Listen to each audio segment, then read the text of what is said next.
Have you ever felt like you are part of a competition, even though you never signed up for it?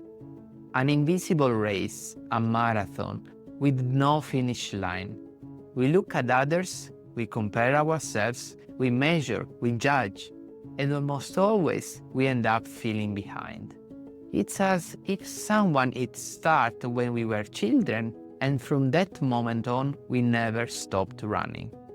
At school, in sports, in friends group, who finishes first, who gets the highest grade, who runs faster, who gets more attention. And so we grow up convinced that competition is the natural lens through which we should view life. But is it really? Is competition truly the force that pushes us to improve? Or is it possible that the obsession with comparing ourselves to others is exactly what takes us away from ourselves? Today, I want to take you on a different journey. A journey not about winning, but about understanding. Not about overcoming others, but about overcoming ourselves.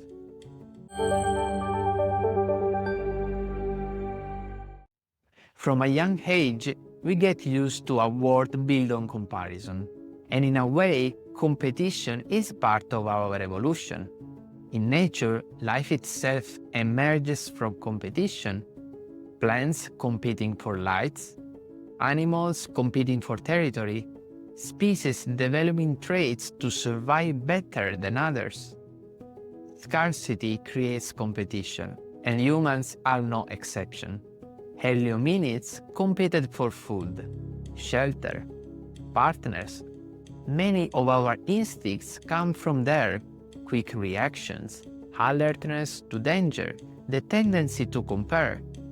And in modern life, something of that ancient tension survives. In school, we compare grades. At work, we compare achievements. On social media, we compare entire lives. And social media doesn't just show us other people, it amplifies them. Algorithms select what hits us the hardest: successes, perfect bodies, wonderful lives, and feed it back to us endlessly. We don't see reality, but a carefully filtered version that makes comparison feel even more inevitable. Competition itself isn't the enemy. It gives us goals, motivation, stimulation. It allows us to use our abilities fully.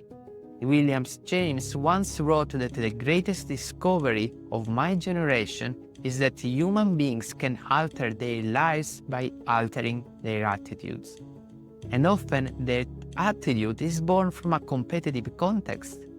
In a healthy measure, it makes us more disciplined, more creative, more resilient. But what happens when comparison stops being a stimulus and becomes the center of our identity?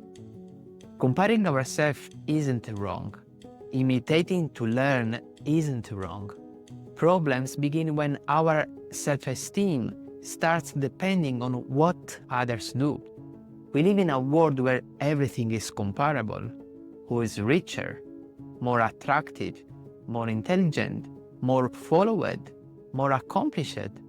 And without realizing it, we fall into a psychological trap: imitative competition.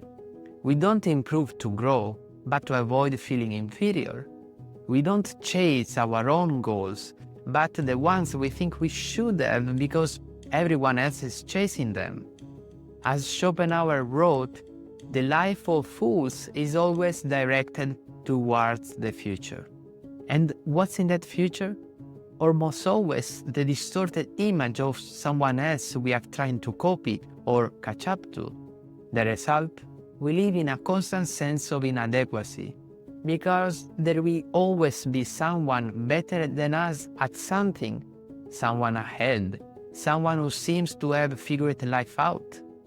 It's a race we cannot win because the finish line isn't ours. When competition becomes obsession, three emotions begin to consume us. Envy. We look at others and think, Why them and not me? We don't see their struggles, their failures, their hidden battles. We only see a snapshot of success. As Seneca said, we suffer more often in imagination than in reality. Anger. We get angry at ourselves, at the world, at those who have made it. Anger is a poison. It clouds our judgment, distorts our perception, makes everything feel like a competition, even what shouldn't be. Depression. When comparison becomes constant, there comes a moment when we feel not enough, not smart enough, not capable enough, not enough, period. And in that moment, we forget something essential. Each person lives a different story, with different rhythms, opportunities, wants. Measuring ourselves against others means forgetting who we are. And from these emotions, another mistake arises. Define success based on someone else's life. We stop reflecting inwards and turn our attention outward, chasing goals we probably never wanted in the first place. The competitive system we grew up in has useful aspects, but it's rarely balanced by an education in cooperation, empathy, collaboration. The result, we see others as threats. We interpret the world as an arena. We believe that in order to win, someone must lose. And this filter extends to everything: school, university, work, relationships. In companies, this mentality creates toxic environments where ego matters more than teamwork and personal goals more than collective results. Adam Grant calls this the selfishness trap, the illusion that only by competing and protecting ourselves can we succeed, when in reality this is precisely what isolates and weakens us. The truth is simple. A society built solely on competition produces fragile individuals, not strong ones. At this point, a natural question arises. If comparing ourselves to others is harmful, who should we compare ourselves to? The answer is simple: ourselves. Looking in the mirror means facing the only person who truly knows our story, our past, fears, attempts, scars. Comparison with our past self is the only fair comparison, because it starts from the same starting point, our experiences. And when we compare ourselves with who we were, something revolutionary happens. We stop seeking approval. We stop seeking validation. We start seeking progress, not victories. Growth, not competition. This kind of comparison has enormous transformative power. As Aristotle said, knowing yourself is the beginning of all wisdom. Looking inwards means seeing our evolutions, our faults, our rebirths. It means recognize that we have changed more times than we think, that we already overcome many obstacles, that we are wiser and stronger than earlier versions of ourselves. Before we continue, I want to share a small moment. A few days ago, I was driving. In front of me, a man stopped at a red light. Duration, about 15 seconds. In those 15 seconds, he took out his phone 3 times. No notifications, nothing urgent. He unlocked it, scrolled randomly, locked it, then again. And in that moment, I realized something. We are no longer able to sit alone with ourselves, even for 15 seconds. We live in a state of constant comparison because our mind has no space left to listen to itself. If we can't stay present at the traffic light, how can we find the time to truly look inward? There are changes we don't notice day by day. We are too close to ourselves to see them. But if we look at who we were year ago, or 5, or 10, we will see something surprising.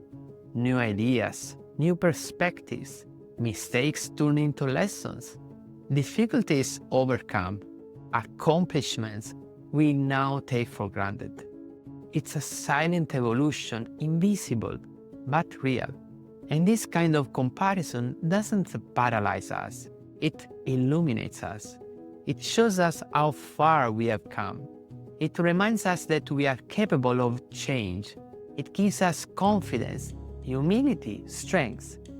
It leads us to a single conclusion: I can still grow. Not to be better than others, but to be better than who I was yesterday. When we stop seeing others as opponents, everything changes. People are no longer rivals to beat, but human beings sharing a similar journey. We no longer look at them with envy, but with understanding. Not with resentment, but with empathy. And we finally become free to cooperate, to create healthy relationships, to build together. As evolutionary biologist Martin Nowak said, cooperation is the architect of evolution, not competition. Human progress, scientific, technological, social, comes from collaboration, not conflict. And once we understand this, our whole vision of the world transforms. Looking in the mirror also means accepting that life isn't a race. It's a path of continuous discovery. We can experiment, make mistakes, change direction, start over. We can take time, slow down, reflect. We don't have to prove anything to anyone. The world is not an arena, it's a place full of opportunities to build our own story, not that of others. So the final question isn't, am I winning? But am I becoming a better person than I was yesterday? If the answer is yes, you are on the right path. And it doesn't matter how slowly you go or how many things you still haven't achieved. What matters is never stopping learning and growing. You will realize the world is a beautiful place where you can experiment for your entire life. Next time you feel the weight of comparison, pause for a moment. Breathe. Look into the mental mirror of your life. There, you will find the only person who deserves your time, your energy, your attention. The only person you truly need to surpass. The only victory that really matters. And if this video made you reflect, even just a little, I invite you to join this journey of questions, curiosity, and growth. Subscribe to the channel, share your thoughts in the comments, and help me keep alive the dialogue about what truly matters. Thank you for staying until the end, and I'll see you in the next video.